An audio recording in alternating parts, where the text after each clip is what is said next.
Good morning, everybody. My name is Barry Schwartz, and this is the Search Buzz video recap. Today is Friday, June 3rd, and this is the search news we covered over at the Search Engine Roundtable at seroundtable.com over the past week. Lots to discuss. We have more on the Google Core update from May 2022. We talk about useful no-follow links and how those are looked at. We spoke about some new Google-rich results, and also rumors that Apple Search is coming to a search engine or browser near you. Plus a lot more. Of course, I'd like to thank our sponsor. This video is sponsored by Bruce Clay, one of the founding fathers of the SEO space, doing search marketing optimization since 1996. Bruce Clay is big into SEO training, so check them out at seotraining.com to learn more about that, and also check them out at bruceclay.com to learn about their services. Thank you so much, Bruce, for sponsoring.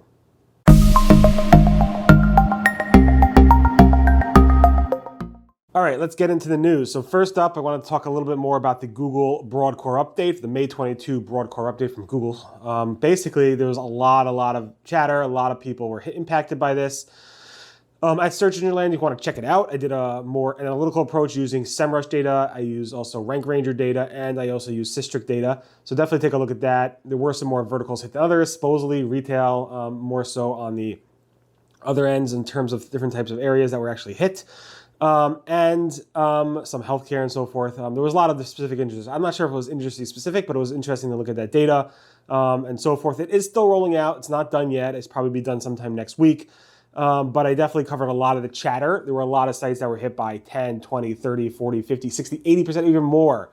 And those stories are really hard to see. So if you want to check out some people's stories about how they were hit, definitely take a look at that post that I wrote about a couple days ago on the Search Engine Roundtable at seroundtable.com. John Mueller confirmed that Google does use data that it goes ahead and, I guess, builds up over the previous, between core updates. So usually Google will then, basically use data from a core update. So let's say it launches today. The data that it will use for the core update will be probably weeks ahead of time, beforehand. So John Mueller basically said there's a lot of discussion over how we do this, but basically it's done well in advance, he said, meaning the data. So Valentine asked, what is the time frame of data used in the core update?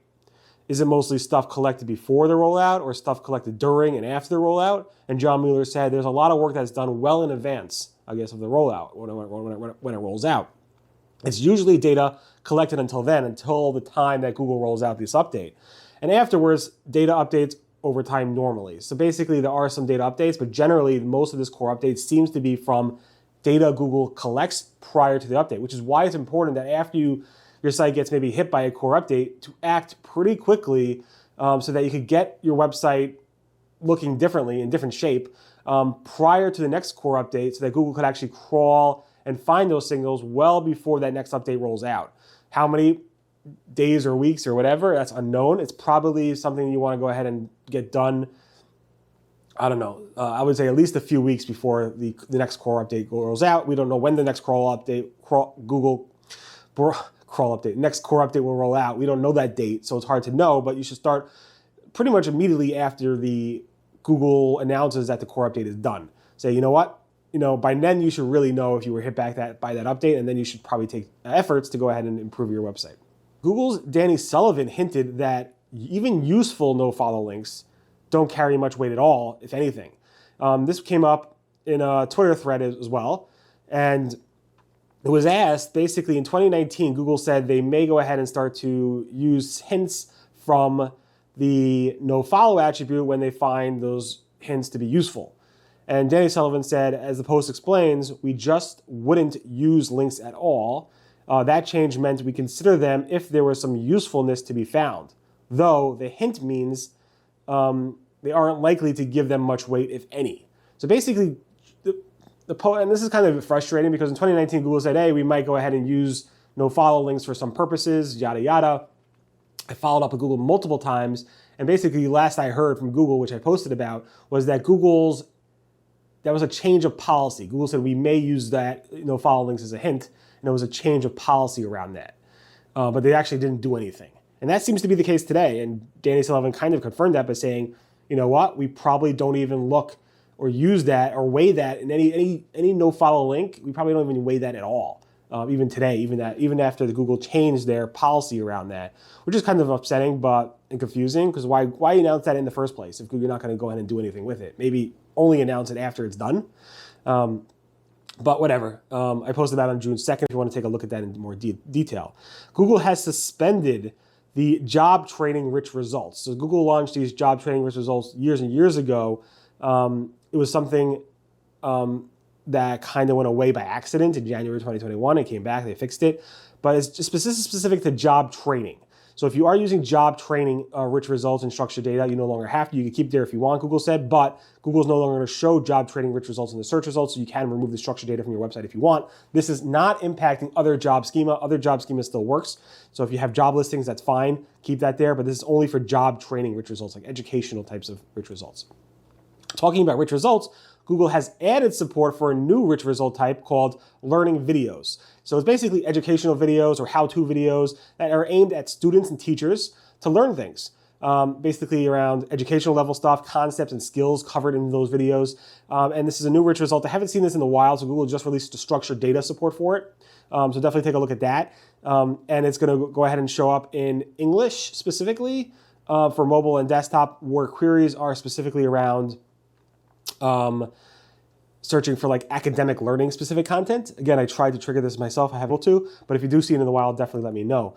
That's a new rich result that's available to you called learning videos. Google also has added a new section to their article markup for author markup best practices. So basically telling you when you are marking up your article structured data with author markup, the best practices are include all authors in markup. So specify multiple authors when applicable. Use additional fields that is available to you. Only specify the author's name in the author.name property and use the appropriate author type. Basic best practices, use that, and Google went ahead and added those best practices. There was a bug in Google Search Console specifically for the Google News performance report. If you are in Google News, you will see this performance report right under the Google search performance report and maybe under the Discover performance report. And Google said between the dates, a 2-week period between May 19th and May 26th, there was a data logging issue. So you may see a drop in impressions and data. That is not specific to anything wrong with your website. It's just a reporting issue, and Google had to document that. Google's John Mueller did a video on why Google Search Console graphs may fluctuate. And there was basically not that much in that video, but he basically said a couple things. One is Google search rankings and indexing change over time. Yeah. And a new piece of content may be doing well and cause fluctuations. Basically, he said, don't worry about it. If you see small fluctations, that's fine. That's normal. If you see trends are up or down over time, that may be something to keep an eye on. And he also added, said, if you see big spikes, then that might be a more serious issue. So definitely try to drill into that. IndexNow is coming to Yoast SEO Premium. Juice DeValk announced that on his personal blog, and Fabrice Canal from Microsoft, who celebrated his 25th year anniversary. Congratulations on his 25th year anniversary at Microsoft. Sorry for the trigger. That's a huge commitment, so thank you, Fabrice, for all you do for the community. In any event, Juice announced they're saying it's coming. It's easy to use. We'll see if it actually makes any impact. He's been very critical of the IndexNow protocol from Microsoft. And it's interesting that Yoast SEO Premium is adding it, but I think it's great. I think it's a good thing. It doesn't hurt. And I think it's something that will be coming. It's supposedly something that's coming to Yoast SEO Premium soon. Google Ads has changed how they handle ads that are currently in the status of under review. It used to be that Google would actually trigger those ads in search to show even if they're under review, but now Google's ads that are under review status will not be triggered in Google search as ads, which is a big change to their policy. I'm surprised more people aren't talking about that. That's a huge change, I believe. But we'll see. Google AdWords, like I said, their API is no longer supported. They deprecated that.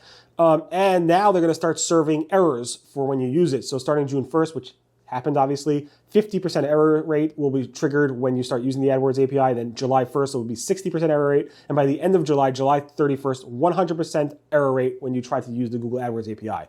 So if you haven't switched to the Google Ads API yet, you probably want to, because you'll be getting errors there.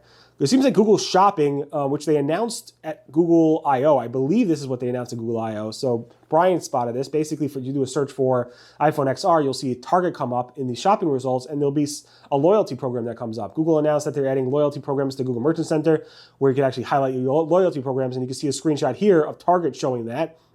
Although it doesn't seem to be ad-based, which again is the weird thing about Google Merchant Center, where it's kind of combining organic and ads in the same thing, which is really, really confusing. But this does seem to be that loyalty program, which is ad-based, so I'm not exactly sure what's going on here. Maybe we'll get more clarity from Google going forward. And Google AdSense has announced that they're testing the Chrome Topics API starting July 1st. They'll be serving a small sample of your AdSense ads using the Topics API. Topics API replaced Flock, which was a flop, and they're basically the new cookieless approach to serving and targeting ads. So we'll see how that goes. And the interesting news this week is that Robert Scoble said basically he thinks that Apple will be announcing a new search engine. It's not exactly sure if it's just going to be improvements to Siri on the Google Home, the Apple Home devices, or on obviously their watches, their phones, and so forth, and Google CarPlay, Apple CarPlay. I keep saying Google because all I do is say Google in this video. But Apple may be announcing a new search engine at the WWDC, the Worldwide Developer Conference that they're holding on Monday this week. We'll see if there's anything big with that. I'll be actually offline on Monday, so I won't be able to tweet it real time. But if you are watching, I will be back on Tuesday, and if it actually is confirmed, that would be cool. It would be great to see another search engine. I know Apple has been testing crawling the web itself as a web search engine since I think 2014. We've seen multiple signs that Apple may go ahead and create a search engine, specifically a classic search engine. So it will be really great to see if Apple does that. In any event, thank you so much for listening to the Search Buzz video recap. Again, I will be offline actually starting tonight, Friday night through Monday night, 3 days. I will catch up super, super late Monday night on everything, and then hopefully be back to normal on Tuesday. In any event, thank you so much for listening to the Search Buzz video recap. Thank you, Bruce Clay, so much for sponsoring. Deeply, deeply appreciate it. Check them out at SEOtraining.com and at bruceclay.com. In any event, have a great weekend. Be safe, be healthy, and I'll see you guys next. Goodbye.